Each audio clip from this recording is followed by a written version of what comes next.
છે તો બહુ ઊંચા બધા, પણ વિભાગ તોય પાડું છું કે જો વિભાગ નહીં પાડું તો તમારી સમજમાં નહીં આવે કે હું જે સમજ લાવવા કરું છું એટલે આપણે આ બધી વાત કરી, ભમરો ભમરી, મધમાખી, પતંગિયો અને આગિયો.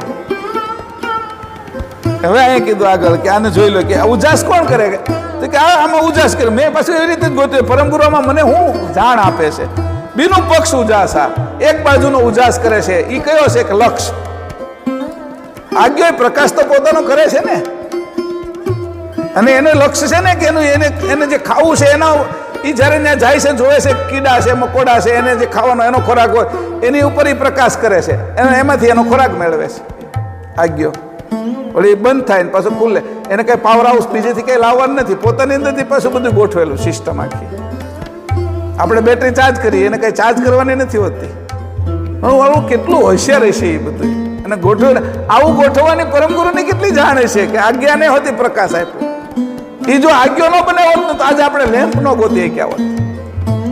આ લેમ્પ ગોત્યો છે એનું કારણ એ જ છે.